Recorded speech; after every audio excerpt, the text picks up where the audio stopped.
فإن أصدق الحديث كتاب الله وخير الهدي هدي محمد صلى الله عليه وآله وسلم وشر الأمور محدثاتها وكل محدثة بدعة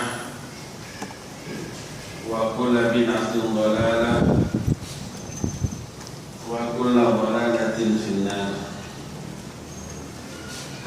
Hadirin jamaah Masjid Ar-Rahmah yang Allah muliakan, juga para pendengar Radio Roja Bandung di 1476 AM, para pendengar Radio Al-Bayan Cianjur di 90,00 FM, pemirsa TV Roja di mana saja Anda berada.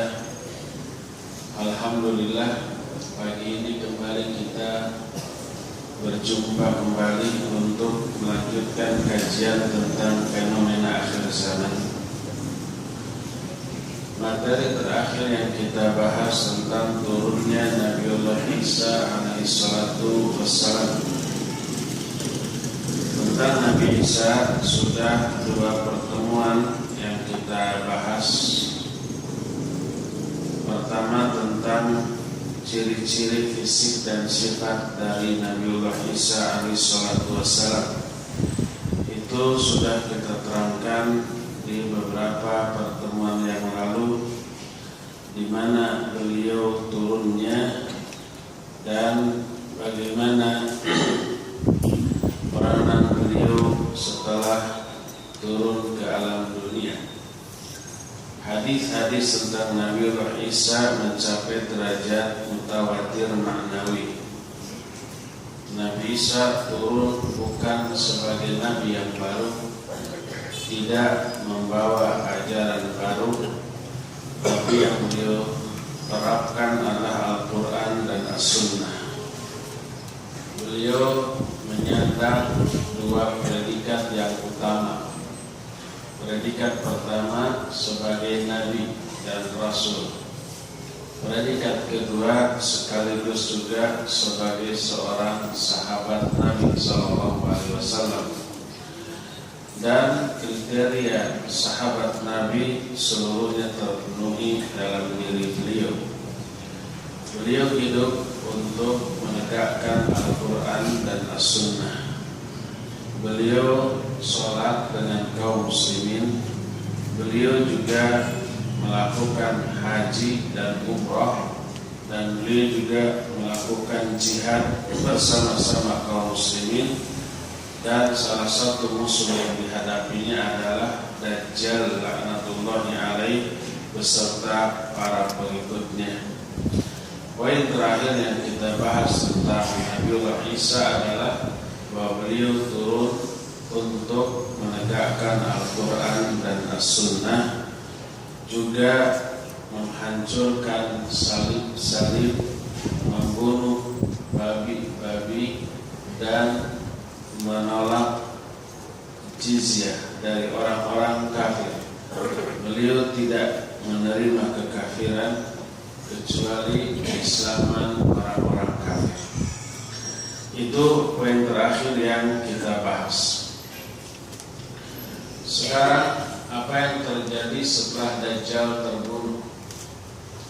Setelah seluruh umat masuk Islam, dan yang tidak mau masuk Islam mereka mati dengan sendirinya karena menghirup aroma dari tubuh Nabiullah Isa alaihissalatu wassalam. Ketika aroma ini dihirup oleh orang kafir, matilah orang kafir tersebut. Sehingga seluruh dunia hanya dihuni oleh kaum muslim di bawah pimpinan Nabiullah Isa alaihissalatu wassalam. Apa yang terjadi setelah itu? Yang terjadi adalah tertanamnya tauhid secara benar, tegaknya Al-Quran dan As-Sunnah. Tidak ada syirik, tidak ada kufur, tidak ada bid'ah, tidak ada maksiat, tidak ada rasa saling benci di antara sesama kaum muslimin, tidak ada rasa hasad dan tidak ada permusuhan. Apa yang terjadi? Yang terjadi Allah menurunkan barokahnya dari seluruh pintu-pintu barokah, dari langit dan dari bumi. Allah menurunkan hujan dengan debit yang cukup, tidak kurang juga tidak berlebih yang menimbulkan banjir. Allah juga mengeluarkan tumbuh-tumbuhan dan buah-buahan dari bumi yang dipenuhi barokah. Harta benda saat itu begitu melimpah, tak ada satupun di kalangan mereka yang miskin. Kesejahteraan tidak hanya terasakan oleh manusia, bahkan juga oleh binatang-binatang. Binatang rezekinya tercukupi dan mereka merasakan ketenangan dengan jaminan kecukupan rezeki mereka, sehingga mereka pun tidak harus mencuri ternak manusia, sehingga binatang buas bergaul akrab dengan binatang-binatang ternak. Singa-singa begitu akrab dengan unta ataupun sapi dan tidak memakannya. Serigala bercanda gurau dengan kambing-kambing yang biasa dimangsanya. Bahkan ular-ular pun begitu akrab dekat dengan anak-anak dan tidak membahayakan siapapun yang memegangnya. Itu yang terjadi pada waktu Nabiullah Isa alaihissalatu wassalam memimpin kehidupan manusia di dunia ini.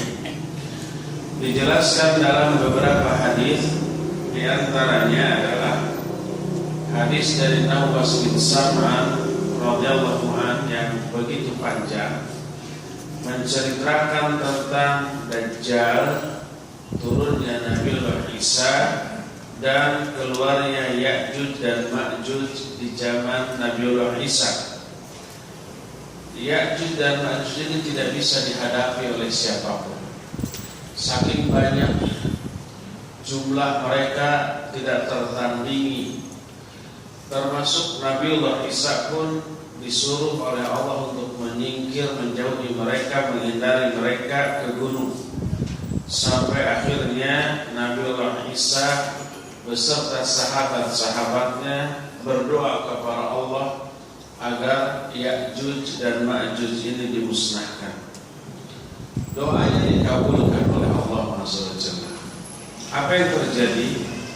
Allah Azza wa Jalla mengirim binatang kecil yang memusnahkan seluruh tubuh Ya'juj dan Ma'juj.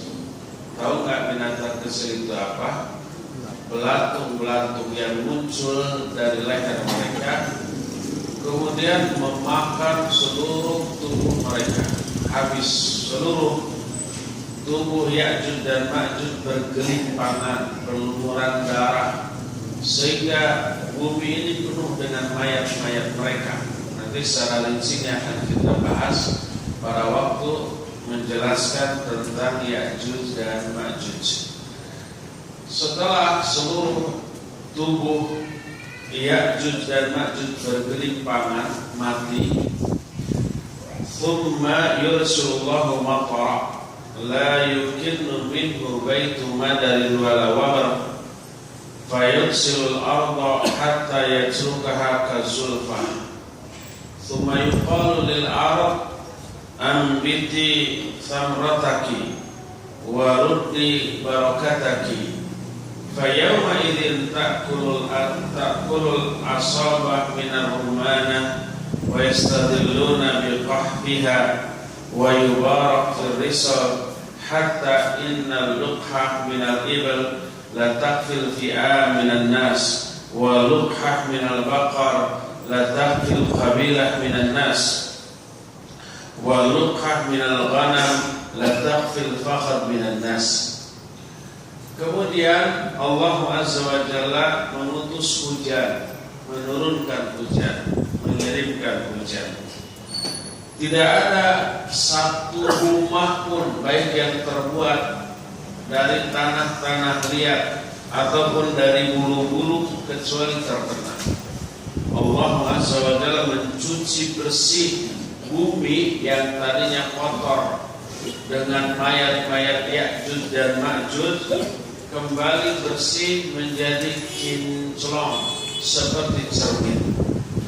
Kemudian setelah bersih, Allah berfirman kepada bumi, keluarkan buah-buahanmu, limpahkan barokah, maka seluruh kehidupan dipenuhi dengan barokah Allah SWT. Sehingga satu kelompok manusia memakan buah-buah delima dan bernaung di bawah kerindangan pohon delima tersebut, lalu diberikan barokah berupa susu-susu yang melimpah, sehingga susu dari unta bisa diminum oleh sejumlah banyak orang. Kira-kira satu desa itu terpenuhi hanya oleh satu ekor unta saja, dan susu satu ekor sapi bisa memenuhi kebutuhan satu kabilah manusia, dan satu ekor kambing susunya bisa mencukupi untuk kebutuhan satu keluarga. Ini membuktikan melimpahnya barokah dari Allah SWT, dan hadis tersebut sahih diriwayatkan oleh Imam Muslim dalam kitab Sahih Muslim, Kitabul Fitan, bab Dzikrud Dajjal. Hadis ini sahih. Dalam hadis lain yang diriwayatkan oleh Imam Ahmad dari Abu Hurairah radhiyallahu anhu, Rasul sallallahu alaihi wasallam bersabda, wal anbiya'u ikhwatun lil Allah, ummahatuhum syitta wa dinuhum wahid. Wa ana awla an-nas bi Isa bin Maryam, li'annahu lam yakun baini wa bainahu nabiyyun wa innahu nazilun fayuhliku Allahu fi zamanihi al-Masih ad-Dajjal wa taqwa al-amna 'ala al-ardi hatta tarta'a al-asad min al-kama'al ila wa numar ma'al baqar wa dhi'ab ma'al ghanam wa yal'abu sibyan bil hayat la tadurruhum. Para nabi itu saudara-saudara seayah. Ibu mereka berbeda-beda, tapi bapaknya sama. Satu bapak memiliki banyak istri. Anak-anaknya berarti saudara siapa? Saudara seayah. Ibunya beda, ayahnya sama. Para nabi itu seperti itu. Maknanya syariatnya berbeda-beda, tapi tauhidnya sama. Yang dimaksud bapaknya sama adalah tauhid. Seluruh para nabi, para rasul menyerukan tauhid. Yang dimaksud ibu-ibu mereka berbeda, maksudnya syariat. Syariat zaman dahulu berbeda dengan syariat zaman sekarang. Kalau syariat zaman dahulu dibolehkan menghormat kepada orang lain dengan cara bersujud, seperti sujudnya malaikat kepada Adam alaihissalatu wassalam, seperti sujudnya Nabi Yusuf beserta saudaranya kepada ayahnya Nabi Yakub, seperti sujudnya saudara-saudara Yusuf kepada Yusuf. Tapi dalam rangka menghormat dibolehkan. Tapi pada syariat Nabi Muhammad SAW, sujud kepada orang haram hukum. Kalau sujudnya dalam rangka menyembah, maka musyrik. Tapi kalau sujudnya tidak dalam rangka beribadah, tapi dalam rangka menghormat, maka hukumnya maksiat. Tidak boleh. Apapun motivasi sujud terlarang. Nabi SAW menyatakan, "Lau kuntu amiran ahadan liyasjuda ala ahadin la amartul mar'ah litasjuda li zawjiha li haqqihi li almi haqqihi 'alaiha." Seandainya aku berhak memerintahkan seseorang untuk sujud kepada orang lain, niscaya aku akan perintahkan seorang istri untuk sujud kepada suaminya. Saking besarnya, saking agungnya hak suami atas istri. Dia menunjukkan tidak boleh bersujud. Seandainya boleh, yang diperintahkan itu istri untuk sujud kepada suami. Tapi karena tidak boleh, maka beliau tidak memerintahkan istri untuk sujud kepada suami. Jadi di zaman dahulu boleh, zaman sekarang tidak boleh. Zaman dahulu ghanimah atau harta rampasan perang haram untuk dimakan.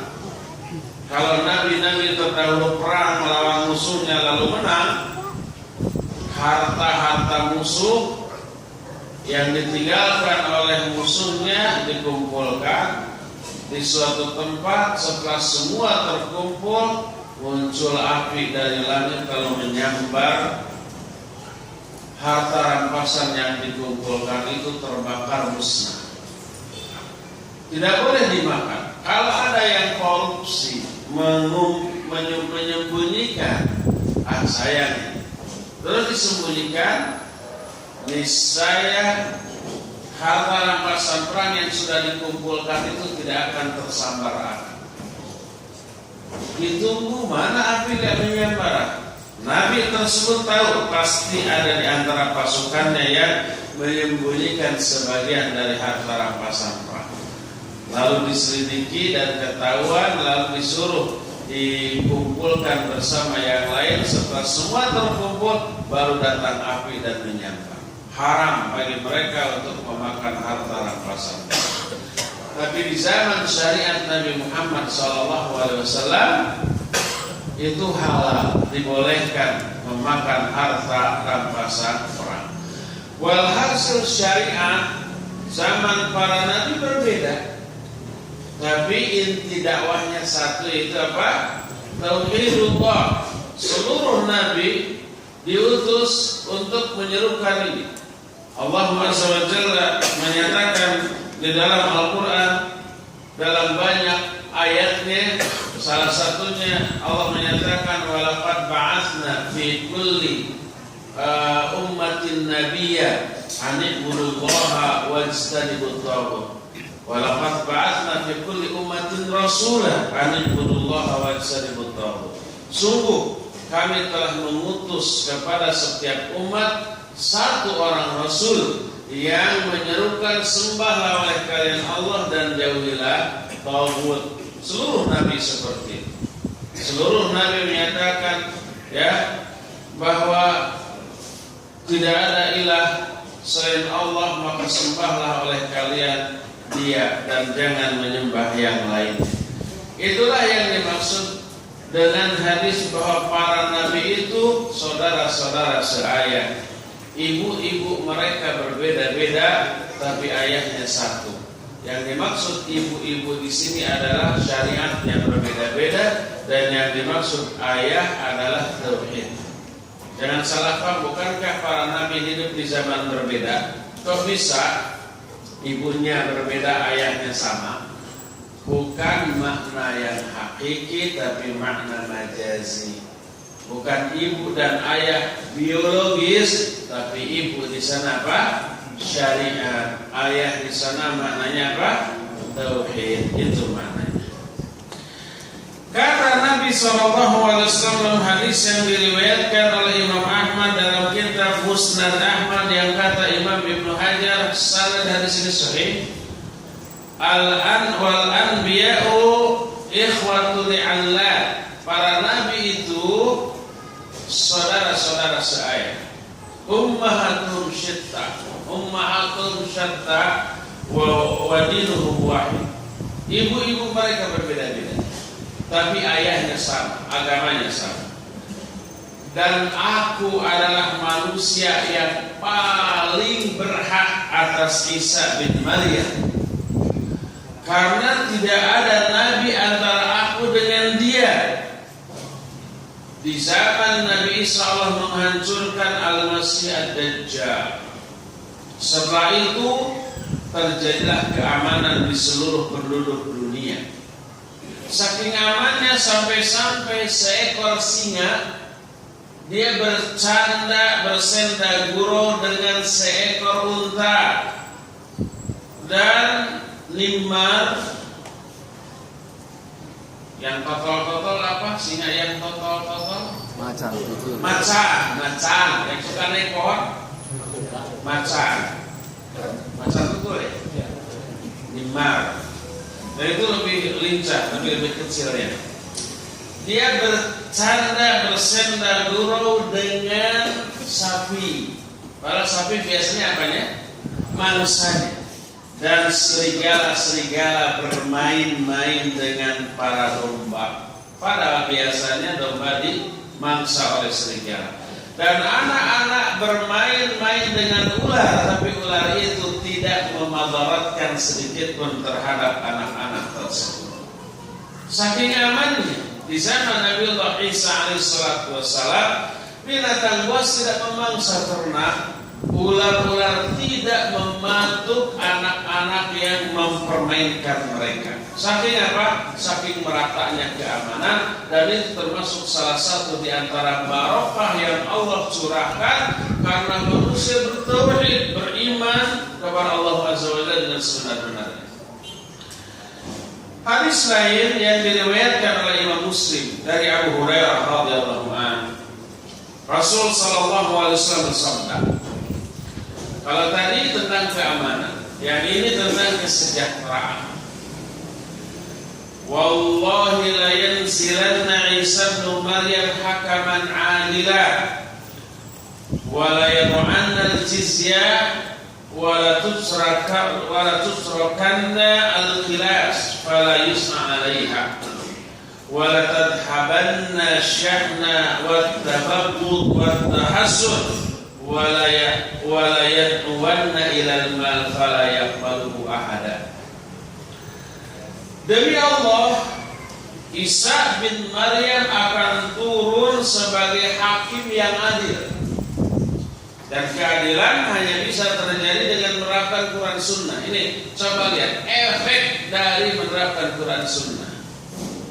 Demi Allah, Isa akan turun sebagai hakim yang adil.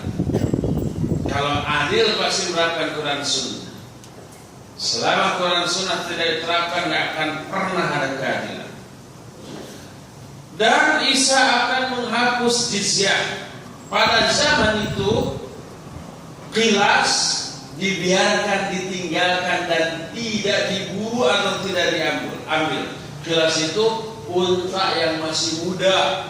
Kalau masih muda, masih kuat, tenaganya, staminanya, itu diburu orang dan harganya lebih mahal. Karena apa? Sangat bermanfaat untuk ditunggangi dan dikerjakan, ibarat mobil bagus lah.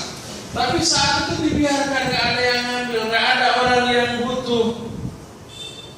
Kemudian hilanglah asyahna wa tabaghud wa tahassud. Syahna itu apa? Permusuhan. Hilang permusuhan di kalangan seluruh makhluk, bukan hanya sama manusia, di antara sama binatang juga hilang. Tadi disebutkan jangankan sesama binatang yang sejenis, mangsa dengan predator pun gak ada permusuhan. Kalau sekarang kambing, sapi, walaupun di hutan melihat singa, melihat harimau, melihat macan, pasti lari. Dan masalahnya predatornya mengejar, itu pasti. Kalau saat Nabi Isa berpuasa menerapkan Al-Quran dan As-Sunnah, seluruh permusuhan hilang. Antar sesama binatang yang selama ini antara predator dan mangsa hilang, tidak ada. Apalagi di antara sesama manusia hilang syahna, hilang saling benci, hilang saling hasad. Kemudian orang-orang memanggil orang lain, hayo siapa yang mau membutuhkan harta saya silakan ambil. Ini saya zakat, ini saya infak, ini saya sedekah. Silakan ambil semaunya, sebanyak yang kalian mau. tak ada seorang pun yang meliriknya, karena semua orang justru kebingungan untuk mengeluarkan zakat, infak, dan sedekah. Apakah keadaan seperti sudah terjadi pada zaman sekarang? Belum, jauh niscaya. Kalau ini sudah terjadi, niscaya para ustadz, para panitia yang akan mengumumkan kita sedang membangun masjid dan pesantren. Kalau nanti ada kenceng lewat, ya, jangan dibiarkan lalu begitu saja. Tahan semenit, seluruh isi dompet keluarkan, masukkan. Gak perlu begitu-begitu. Semua orang mencari informasi siapa yang butuh, siapa yang butuh sumbangan, siapa yang butuh zakat, infak, sedekah. Semua mencari begitu. Jadi terbesit ada satu berita, ada masjid lagi dong, wah semua berbondong-bondong, berlomba. Berapa anggarannya? Cuma 2 miliar, bikin 20 miliar, bahagia dari saya. Aduh sayang sekarang belum saatnya seperti itu. Kita teriak-teriak, ini ada masjid 500 juta, ayo 5 tahun tuh baru selesai. Itu pun disisir, itu pun panitianya dikejar-kejar oleh material. Materialnya baik, ayo ambil saja dulu, nanti uang seadanya dibayarkan. Tapi kalau lama-lama nggak bayar-bayar, dikejar juga. Dikejar juga. Hadis tersebut sahih diriwayatkan oleh Imam Muslim dalam kitab Sahih Muslim bab Nuzul Isa alaihi salatu wassalam.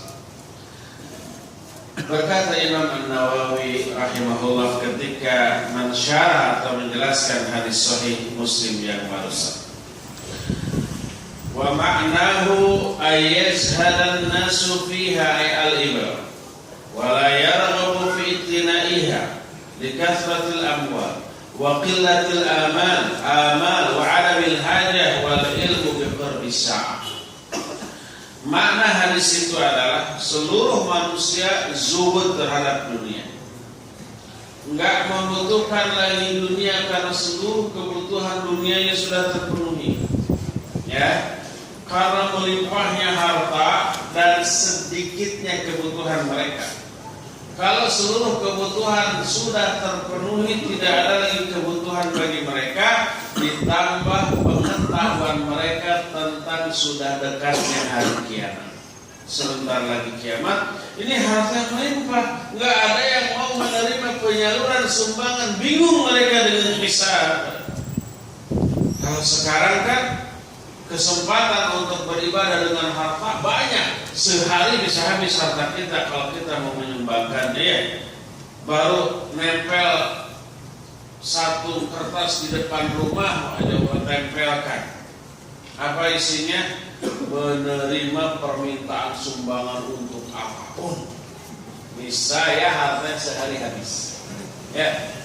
Bisa orang berbondong-bondong ngantri di depan rumah kita.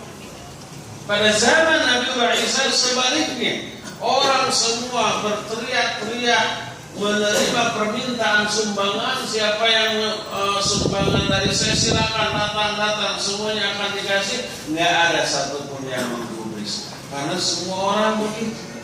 Karena semua orang hartanya melimpah. Kalau melimpah, nggak ada lagi yang mereka butuhkan. Ditambah sebentar lagi kiamat datang.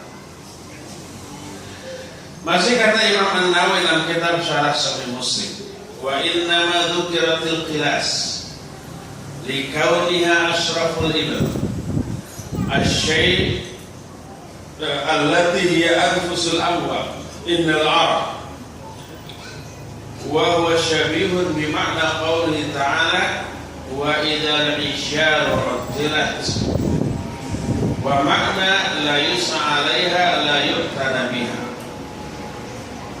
Kata Imam An-Nawawi, hanyalah disebut kilas. Kilas itu tadi unta yang muda, yang masih kuat stamina. Tadi disebutkan di zaman Nabi Isa, unta-unta itu berkeliaran bebas tanpa ada yang mempedulikan.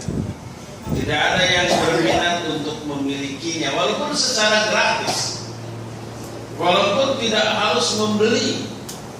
unta-unta yang berharga itu dibiarkan. Hanyalah kata Imam An-Nawawi disebut qilas karena qilas itu unta yang paling mahal, yang merupakan pokok dari harta yang dimiliki di kalangan orang Arab. Kayak tidaknya seseorang di zaman itu dilihat dari apakah dia memiliki unta muda seperti itu ataukah tidak. Kalau sekarang mungkin mobil dengan merek tertentu akan sesuai, yang harganya bisa 12 miliar, bisa 1 juta US dolar. Kalau $1 itu 13.000 lebih, hampir 14.000, berarti hampir 14 miliar itu satu mobil. Ya. Nah nanti mobil-mobil seperti itu rata di jalan-jalan tanpa pemilik dan tidak ada orang yang mau mengambilnya karena semua orang punya. Kalau sekarang kan jangankan mobil yang 12 miliar, mobil yang 50 juta digembok di garasi juga hilang. Karena orang sangat butuh dengan nilai terkecil sekalipun sekarang. Dan ini serupa dengan firman Allah wa idzal isyaru uttilat, ketika unta-unta yang bunting dibiarkan. Unta yang bunting termasuk unta yang berharga karena bunting dia. Untanya induknya memiliki harga yang mahal, nanti akan melahirkan anak-anak. Belum tentu 1-2, mungkin banyak. Itu akan menghasilkan kekayaan yang melimpah pula. Tapi saat itu dibiarkan. Tidak ada orang yang. Itu penjelasan Al-Imam An-Nawawi rahimahullah tentang hadis tadi. Berkata Al-Qadhi Iyad ketika menjelaskan hadis tadi, ayla tutlabu zakatuha illa yujad man yaqbaluha. Makna dari hadis itu adalah zakat dari harta-harta tersebut ya tidak tersalurkan karena tak ada seorang pun yang mau menerimanya. Bahkan setiap orang ingin mengeluarkan zakat dan infak dari harta. Ini semuanya menggambarkan apa? Menggambarkan sejahteranya manusia di zaman Isa secara ekonomi. Secara sosial mereka akur, mereka solid, mereka itu bersahabat, bersaudara antara satu dengan yang lain tanpa ada rasa saling dengki, persaingan yang tidak sehat, tanpa ada benci, tanpa ada permusuhan. Tadi sudah dijelaskan, jangankan antar sesama manusia, antar binatang pun, antara predator dengan mangsa pun tidak ada permusuhan, tidak ada kebencian, tidak saling menerkam, tidak saling menyakiti. Pokoknya seluruh sisi kehidupan itu baik, aspek ekonomi, aspek politik, aspek sosial, aspek-aspek yang lainnya yang ada dalam kehidupan manusia, seluruhnya berada dalam kondisi yang sangat baik. Dan itulah kondisi kehidupan yang sangat menyenangkan, menjadi cita-cita kita bersama. Penyebab semuanya itu apa? Diterapkannya Quran Sunnah oleh Nabi Isa. Adil hukum. Kalau hukum adil diterapkan Quran Sunnah, Allah bukakan pintu-pintu barokah dari langit. Walau anna ahlal qura amanu wa taqau la fatahna alaihim barakatin minas sama. Seandainya penduduk suatu negeri beriman dan bertakwa kepada Allah, pasti akan kamu bukakan pintu-pintu barokah dari langit, dari bumi, dari semua pihak. Allah akan bukakan. Dan Allah lah yang maha pengatur seluruh kehidupan. Ya, berdasarkan hal itulah maka sejahtera atau tidaknya kehidupan satu komunitas manusia di satu tempat sangat tergantung kepada kadar ketakwaan dan keimanan mereka. Inilah keadaan kehidupan manusia di zaman Nabiullah Isa alaihi salatu wassalam. Berapa lamakah Nabi Nabiullah Isa hidup? Ini pertanyaan kemarin yang saya lontarkan dan jawabannya ada 3 ya. Ada yang mengatakan 40, ada yang mengatakan 40 tahun, 7 tahun, ada yang menyatakan 33 tahun. Mana yang benar? Ternyata 3-tiganya benar. Loh, masa berbeda tapi benar? Nanti akan ada penjelasan. Tadi sudah disinggung sedikit salah satu kondisi di zaman Nabi Isa setelah Dajjal terbunuh, ternyata masih menyisakan satu ujian besar. Apa ujian besarnya? Keluarnya Ya'juj dan Ma'juj yang tidak bisa dihadapi oleh siapapun, termasuk oleh Nabiullah Isa alaihissalatu wassalam. Sampai Nabi Isa pun disuruh untuk menyingkir ke gunung oleh Allah SWT. Disebutkan dalam salah satu hadis, Rasul sallallahu alaihi wasallam bersabda, "Idza auha Allah ila Isa anni qad akhrajtu ibadan li la yadani li ahadin biqitalihim faharris ibadi ila tur fayab'athu Allah Ya'juj wa Ma'juj wa hum min kulli hadabin yansilun fayamurru ulaika ala bahiratil tibriyah fayashrabuna ma fiha wa yamurru akhiruhum fayaquluna laqad kana bihadhihi marrah ma wa yusaru Nabiullah Isa wa ashabuhu hatta yakuna ra'su thawr li ahadihim khairan min mi'ati dinar li ahadikum al-yawm fayarghabu ila Allah Isa wa ashabuhu fayursilu Allahu alaihim naghaf fi riqabihim fayusbihuna farsaka mautin nafsin wahidah thumma yuhbatu Nabiullah Isa wa ashabuhu ila al-ard fala yajiduna fil ardi mawdi'a shibrin illa mala'ahu zahmuhum wa nadnuhum fayarghabu Nabiullah Isa wa ashabuhu ila Allah fayursilu Allahu tayra ka'anaqil bukhar fatahmiluhum fatatrahuhum haitsu sya'allah. Lalu Allah mewahyukan kepada Nabi Isa ini ketika Dajjal sudah terbunuh. Ketika Dajjal sudah terbunuh, muncul orang-orang mukmin yang bersembunyi menghindari Dajjal ketika Dajjal masih merajalela. Ada orang yang selamat dari fitnah Dajjal, itu orang-orang yang lari bersembunyi menjauhi Dajjal. Setelah Dajjal terbunuh, dia keluar. Mereka keluar menghadap kepada Nabi Isa. Lalu Nabi Isa mengusap wajah-wajah mereka dan menerangkan tentang derajat mereka masing-masing di surga. Dalam keadaan demikian, tiba-tiba Allah mewahyukan kepada Nabi Isa bahwa aku, kata Allah, akan mengeluarkan hamba-hambaku yang tak ada seorang pun yang mampu memerangi mereka. Bawalah hamba-hambaku ke gunung. Suruh menyingkir ke gunung. Lalu Allah mengeluarkan Ya'juj dan Ma'juj. Mereka turun berbondong-bondong dari tempat-tempat yang tinggi. Mereka melewati Laut Tibriyah. Laut Tibriyah itu laut yang airnya tawar, tidak asin.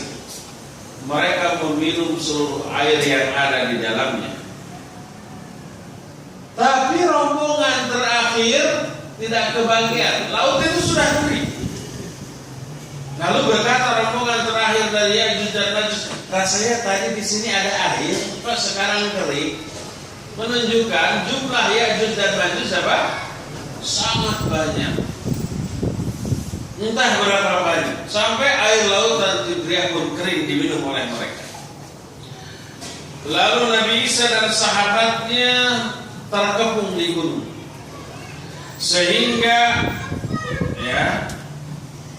kepala sapi salah seorang di antara mereka lebih mahal, lebih baik daripada harga 100 dinar uang kalian pada hari ini. Uang dinar itu uang emas. 1 dinarnya itu 4,25 gram.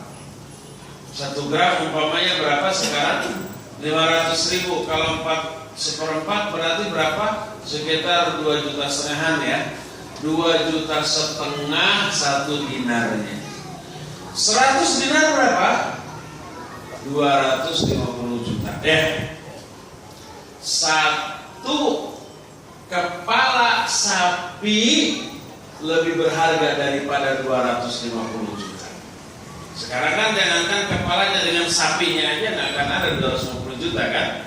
Tapi di zaman itu kepala sapi lebih berharga daripada 250 juta uang.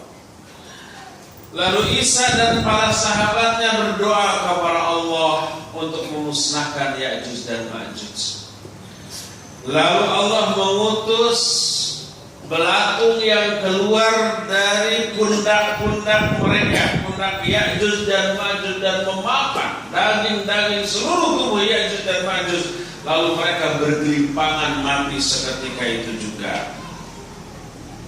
Nanti kisah matinya Ya'juj dan Ma'juj dan bagaimana peran mereka akan kita ceritakan pada materi Ya'juj dan Ma'juj setelah ini. Maksud setelah ini kan bukan hari ini, jangan tunggu semua. Mungkin nanti bulan depan. Sekarang mah kita akan selesaikan dulu Nabiullah Isa alaihissalam. Nah, setelah Ya'juj dan Ma'juj musnah, barulah Nabiullah Isa alaihissalam memimpin umat manusia dengan menerapkan Al-Quran dan As-Sunnah sehingga kehidupan sejahtera yang tadi dijelaskan terjadi. Berapa lama Nabiullah Isa alaihissalam tinggal di muka bumi dan hidup memimpin kaum muslimin? Dalam salah satu hadis ini sahih riwayat Imam Muslim dari Abdullah bin Amr radhiyallahu anhu, bahwa Rasul SAW bersabda, "Fayab'athu Allahu Isa ibn Maryam thumma yamkuthu an-nas sab'a sinin laisa baina ithnaini adawah thumma yursilu Allahu rihan barida min qibali Syam fala yabqa ala wajhil ardi ahadun fi qalbihi mithqala dzarratin min khairin aw iman illa qabalathu." Lalu Allah mengutus Isa bin Maryam. Lalu Isa bin Maryam tinggal bersama manusia selama 7 tahun. Berapa tinggalnya Nabi Isa? 7 tahun berdasarkan hadis sahih riwayat Imam Muslim ini. Tak ada di antara 2 orang pun yang hidup pada saat itu yang memiliki permusuhan, tidak ada. Kemudian setelah wafatnya Nabi Isa, Allah mengutus angin dingin dari arah Syam. Tidak ada seorang pun manusia yang tinggal di muka bumi yang di dalam hatinya ada sedikit iman atau sedikit kebaikan, kecuali dia akan mati terkena angin tadi. Hadis ini menunjukkan salah satunya adalah bahwa lamanya Nabi Isa tinggal setelah kemusnahan Ya'juj dan Ma'juj adalah 7 tahun. Ini yang pertama, sehingga ada sebagian ulama yang berpendapat hidupnya Nabi Isa itu 7 tahun berdasarkan hadis ini. Hadis tersebut sahih diriwayatkan Imam Muslim dalam Sahih Muslim dalam bab Dzikrud Dajjal. Kedua, dalam hadis yang diriwayatkan oleh Imam Ahmad dan Imam Abu Dawud, Nabi SAW menjelaskan, "Fayamkuthu fil ardi 40 sana, thumma yutawaffa wa yusalli alaihi al-muslimun." Lalu tinggallah Nabi Isa di muka bumi selama 40 tahun. Kalau yang tadi berapa? 7 tahun, ini 40 tahun. Lalu beliau pun diwafatkan dan disolatkan oleh seluruh kaum muslimin. Hadis ini ada dalam kitab Musnad Ahmad juz kedua halaman 406 Berkata Imam Ibnu Hajar al-Asqalani dalam kitab Fathul Bari Syarah Sahih Bukhari bahwa hadis ini sanadnya sahih. Hadis ini juga diriwayatkan Imam Abu Dawud dalam kitab Sunannya, dalam Kitabul Malahim bab Khuruj Dajjal, dan di dalam kitab Aunul Ma'bud Syarah Sunan Abu Dawud ya menjelaskan bahwa sanad hadis ini pun sahih. Jadi dua-duanya sahih. Yang 7 tahun sahih riwayat Imam Muslim, yang 40 tahun juga sahih. Terus yang mana itu yang benar? Dua-duanya benar. Apa mungkin? Ini berbedanya bertolak belakang apa tidak? Bertolak belakang karena apa? Karena satu kasus yang sama, yaitu kematian Nabi Isa, ya. Tapi waktunya berbeda, apa mungkin nggak? Nggak mungkin. Tapi para ulama kemudian memadukan kedua keterangan yang sahih. Mereka berkata, wa killah hadain riwayatain sahihah wa hadha mushkil. Illa an tuhmala riwayat sab'a sinin ala mudda iqamati ba'da nuzuli wa yakunu dhalika mudhafan ila mukthihi fil ardi qabla raf'ihi ila as-sama' wa kana umruhu idza dha 33 sana alal masyhur. Para ulama menyatakan kedua riwayat ini sahih, dan ini menjadi muskilah, membingungkan orang. Tapi kemudian para ulama menjelaskan bahwa usia 7 tahun Nabi Isa itu adalah setelah turun kembali ke alam dunia. 7 tahun. Adapun 40 tahun jumlah total kehidupan beliau sejak awal, kemudian pada usia 33 tahun beliau diangkat oleh Allah ke langit. Dan kehidupan beliau di langit tidak dihitung. Nanti di akhir zaman turun kembali. Dan setelah turun sampai wafatnya usia beliau berapa? 7 tahun. Sehingga 7 tambah 33 40 tahun.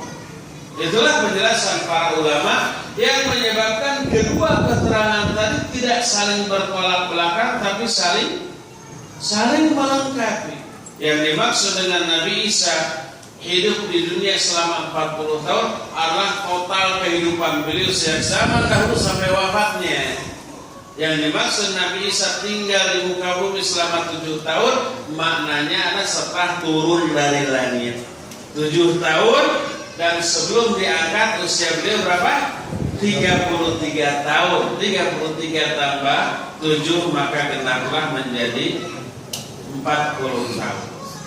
Dan inilah yang dijelaskan oleh para ulama, diantaranya umpamanya oleh Al-Imam Ibnu Katsir dalam kitab An-Nihayah dalam bab Al-Fitan wal Malahib, yang menjelaskan tidak adanya pertentangan antara dua hadis tadi. Bahkan dua hadis tadi itu saling melengkapi satu sama lain.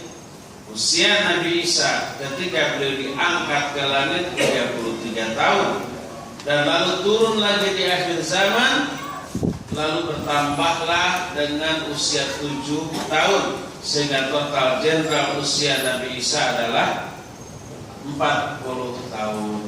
Itulah kehidupan Nabiullah Isa alaihissalam. Penjelasan tentang Nabi Isa ini termasuk salah satu fenomena akhir zaman, dianggap selesai sampai di sini. Tapi kisah Nabi Isa masih akan nyambung dengan fenomena akhir zaman berikutnya, yaitu apa? Ya'juj dan Ma'juj. Nanti kita akan bertemu kembali dengan Nabi Isa pada kisah Ya'juj dan Ma'juj yang akan kita bahas pada bulan yang akan datang. Untuk yang sekarang cukup sampai di sini saja, karena ikhwan dan akhwat harus difahami ya, bahwa di BC yang disebar oleh panitia penyelenggara, bahwa kajian kita dimulai dari 8:30, bukan jam 9.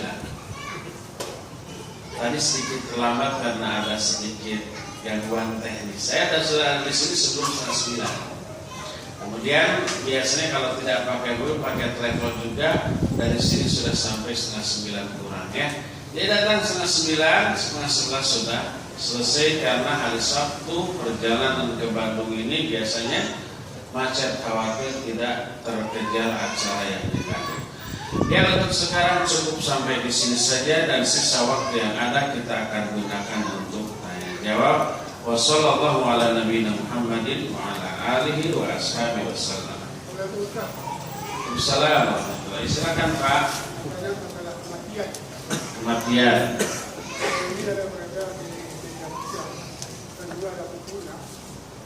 Tanda-tanda kematian ada 1 hari, ada 4 hari, ada 7 hari, ada 3 hari, ada 1 hari. Jadi jadinya asal. Jadi apakah itu bahan apa gimana? Iya. Allahu a'lam. Iya, tanda-tanda kematian ada 2. Pertama, tanda-tanda hissi. Tanda-tanda hissi itu artinya tanda-tanda yang ilmiah berdasarkan pengalaman dan teori kedokteran modern. Para dokter yang sering menangani pasien di rumah sakit dari mulai sakit keras, sakit berat, lalu sampai berakhir ke kematian, setelah diteliti dari denyut nadi, dari tensi, dari pupil mata, dari segala macamnya, ternyata orang yang mati itu ada kesamaan. Lalu dari sana mereka mengetahui kalau gejalanya begini menunjukkan sebentar lagi mati. Berdasarkan pengalaman, itu tak ada bedanya. Itu bukan meramal. Itu tak ada bedanya dengan umpamanya kita mengalami ribuan kali hujan. Hampir setiap hari pada musim hujan kita mengalami hujan. Karena ribuan kali kita mengamati tanda-tandanya. Oh, kalau umpamanya siang harinya panas banget, gitu ya, pasti sorenya hujan. Setelah panas banget itu nanti muncul awan. Walaupun waktu panas itu langit cerah, biru, tidak ada awan. Tapi nggak akan lama lagi pasti ada awan. Ternyata betul, angin bertiup kencang, kemudian awan muncul, lalu hitam, lalu bergelayut, lalu petir menyambar-nyambar. Tak lama lagi ini akan hujan. Dan itu terjadi hampir setiap hari di musim hujan. Itu berlangsung setiap tahun dalam kehidupan kita. Dari sana kita bisa mengetahui beberapa gejala akan turunnya hujan. Walaupun seringkali dugaan kita meleset ya, wah ini gelap kayaknya hujan gede. Ternyata nggak jadi kan ya. Kadang-kadang begitu. Alam susah diduga. Karena alam itu diatur oleh Allah SWT yang tidak bisa diprediksi secara pasti, tapi menduga bisa. Jadi menduga ada tanda-tanda kematian dalam diri seseorang yang didasarkan kepada hasil penelitian, pengalaman para dokter yang mengalami hal itu, maka diduga tanda-tanda kematian begini, itu sama dengan menduga akan turunnya hujan dari gejala-gejala yang dilihat pada kehidupan sehari-hari. Maka itu boleh, tidak apa-apa ya. Itu yang disebut dengan gejala atau tanda-tanda kematian secara hissi. Saya tidak tahu yang ditulis oleh Allah itu tanda-tanda kematian hissi apakah syar'i, wallahu a'lam bishawab. Sebelum ke pertanyaan, ada berapa bewara. Pertama, seperti yang bapak-bapak, ibu-ibu ketahui selama ini bahwa panitia penyelenggara pengajian di Ar-Rahmat ini sekarang sedang membangun kelas, sudah terbangun sebagian, masjid juga sedang, dan itu dibutuhkan donasi dari para muslimin. Tadi ada cancel lewat ya. Nah, bayangkan sekarang di zaman Nabi Isa. Anggap saja begitu. Dan kita yakini apa yang kita keluarkan di jalan Allah akan Allah lipat gandakan 700 kali lipat. Ya, di dunia, kalau di akhirat lebih lagi. Man dzalladzi yuqridu Allah qardan hasanan yudha'ifu lahu wa lahu ajrun karim. Siapa orang yang memberikan pinjaman yang baik kepada Allah, pinjaman yang itu lipat sedekah, ya, akan dilipat gandakan balasannya di dunia, walahu ajrun karim, dan baginya akan memperoleh pahala yang mulia di akhirat. Dunia akhirat. Jadi kalau ada fans yang lewat, itu jangan dibiarkan berlalu begitu saja. Pasang traffic light di depan kita, merahkan selama 1 menit, ya. Buka dompet, masukkan semuanya. Kedua, bagi bapak-bapak, ibu-ibu yang berniat umroh, saya ada jalur umroh di 3 bulan tahun ini. Pertama Maret tanggal 22, yang kedua Mei tanggal 15, yang ketiga nanti Oktober. Itu insya Allah Oktober bisa mencium Hajar Aswad karena belum keluar visa umroh. Yang umroh masih belum ada kecuali penduduk setempat, ya. Itu tanggal Oktober nanti. Dan kuota terbatas. Sekarang sudah lebih dari 20, kuota cuma 45 orang. Siapa yang minat nanti hubungi saya. Kepertanyaan, bagaimana cara Nabi Isa belajar tentang syariat Nabi Muhammad SAW? Bukankah Nabi Isa hanya ketemu Nabi Muhammad ketika Isra Mi'raj? Itu pun ta'ala Allah mengilhamkan kepada beliau, dan itu mudah bagi Allah SWT.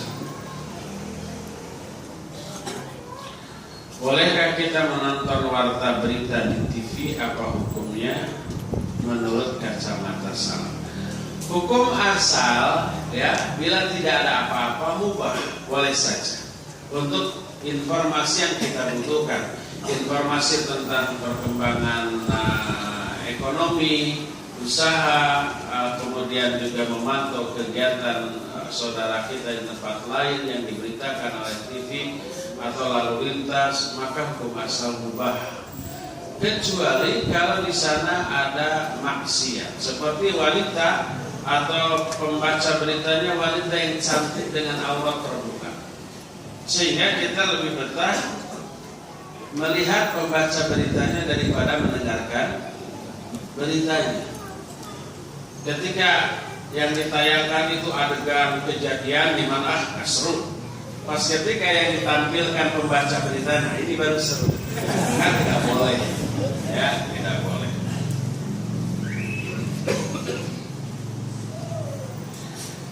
Ustaz, adakah ghibah yang diperbolehkan? Ada, dan itu dibahas oleh Imam An-Nawawi dalam kitab Riyadhus Shalihin. Dalam bab ghibah ada satu subbab yang diberi judul bab ma yubahu minal ghibah, beberapa ghibah yang diperbolehkan. Seperti contoh umpamanya, ghibah yang diperbolehkan itu adalah ghibah dalam rangka istifta. Istifta itu meminta fatwa. Dia ada urusan, ada masalah dengan seseorang. Dia takut salah langkah secara syar'i, takut dosa. Lalu dia tanya kepada seorang yang berilmu. Untuk menjelaskan kasusnya, dia harus menceritakan kejelekan orang. Kalau nggak diceritakan, maka data yang diberikan kepada orang alim tadi bisa salah, kurang, dan salah dalam memberitahu. Maka dibolehkan. Sebagai contoh, Hindun, istrinya siapa? Abu Sufyan. Datang, ya Rasulullah, Abu Sufyan suami yang pelit. Kalau nggak diminta, nggak ngasih. Boleh nggak saya ngambil uang di sakunya tanpa sepengetahuan? Itu ghibah. Tapi oleh Nabi SAW tidak disalahkan. Beliau menjawab boleh, menunjukkan minta fatwa, ya, dibolehkan untuk berghibah.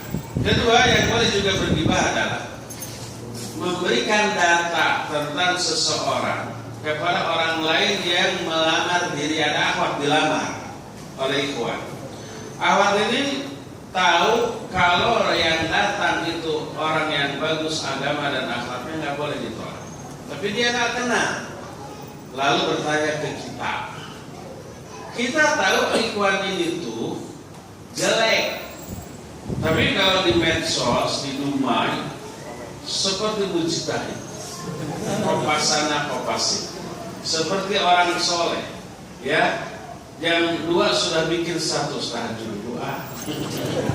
Kalau sudah begitu menunjukkan